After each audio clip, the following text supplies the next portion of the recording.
தாவேக் அரசின் முதல் பட்ஜெட் எதிர்பார்ப்புகளை நிறைவேற்றியுள்ளதா என்பது பற்றி பொதுமக்கள் தெரிவித்துள்ள கருத்துக்களை பார்க்கலாம்.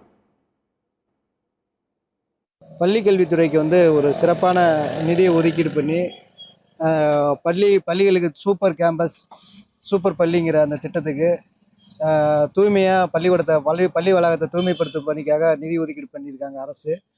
வரவேற்கிறோம். ஏன்னா அரசு பள்ளிங்கிறது ஒரு தூய்மை இல்லாத ஒரு பள்ளியாக இது வரைக்கும் இருக்குது. அதுவும் கழிவறையெல்லாம் ரொம்ப மோசமாக, கழிவறை இல்லாத பள்ளி தான் அதிகமாக இருக்குது. இந்த திட்டத்தின் மூலம் அந்த கழிவறை அனைத்து பள்ளியிலையும் கழிவறையை கொண்டு வந்து மாணவர்களுக்கு அந்த தூய்மையான சுகாதாரத்தோடு அந்த கல்வியை கொடுக்கும்போது அதை வரவேற்க வேண்டியது. 11ஆம் வகுப்பு படிக்கும் மாணவர்களுக்கு மிதிவண்டி கொடுக்குறதா சொல்லியிருக்காங்க. ஹெல்மெட்டோட கூடிய மிதிவண்டி, வாட்டர் பாட்டிலோட கூடிய மிதிவண்டியை கொடுக்குறா, அதுவும் தரமான மிதிவண்டியாக கொடுக்குறேன்னு சொல்லியிருக்காங்க இந்த பட்ஜெட்டில். உண்மையிலேயே கல்விக்காக இந்த பட்ஜெட்டில் பள்ளி கல்வித்துறைக்காக அதிக முக்கியத்துவம் கொடுத்ததாக இந்த பட்ஜெட்டை நாங்கள் பார்க்குறோம். இந்த அரசாங்கம் தொடக்க வேளாண்மை கூட்டுறவு வங்கியில் வழங்கப்பட்ட கடன் தொகையினை முழுமையாக ரத்து செய்வார் என்று இந்த பட்ஜெட்டில் எதிர்பார்த்தோம். அது கொஞ்சம் தொய்வு ஏற்பட்டிருக்கிறது. முழுமையாக எங்களுக்கு வழங்கவில்லை. இருந்தாலும் இந்த அரசு வருகின்ற காலங்களில் முழுமையாக ரத்து செய்யும் என்பதை விவசாயிகளாகிய அனைவரும் எதிர்பார்க்கின்றார்கள். அதை தான் நாங்களும் எதிர்பார்க்கிறோம். தாவேக் அரசின் முதல் பட்ஜெட் மக்களின் எதிர்பார்ப்புகளை நிறைவேற்றியுள்ளதா என்பது பற்றி நீலகிரி மக்கள் தெரிவித்திருக்கக்கூடிய கருத்துக்களை பார்க்கலாம்.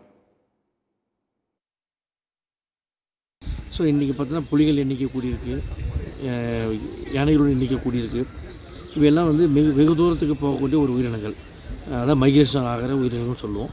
இந்த மாதிரி போகக்கூடிய உயிரினங்கள் நாளைக்கு வெகு தொலைக்கு போகும்போது ஆங்காங்கே மனிதன் குடியிருப்புகள் இருக்கும்போது பார்த்திங்கன்னா இந்த நெகட்டிவ் இன்ட்ராக்ஷன் சொல்லக்கூடிய எதிர்மறை விளைவுகள் ஏற்படுத்தக்கூடிய விதமாக இருக்கிறது.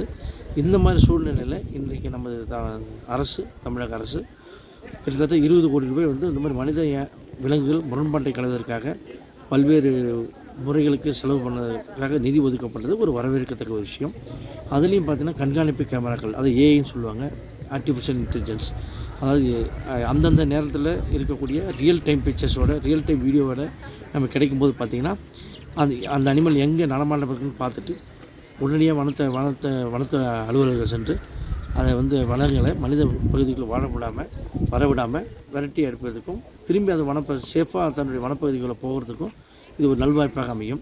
எனவே பார்த்திங்கன்னா இப்போது இந்த அரசாங்கம் கொண்டு வந்துள்ள இந்த ஒதுக்கப்பட்டுள்ள இந்த 20 கோடி ரூபாய் என்பது வனவிலங்குகளை பாதுகாப்பதற்கும் வனவிலங்கு மட்டுமல்ல மனிதர்களை பாதுகாப்பதற்கும் ரொம்ப அத்தியாவசியமான நிதியாக தான் நாங்கள் கருதுகிறோம்.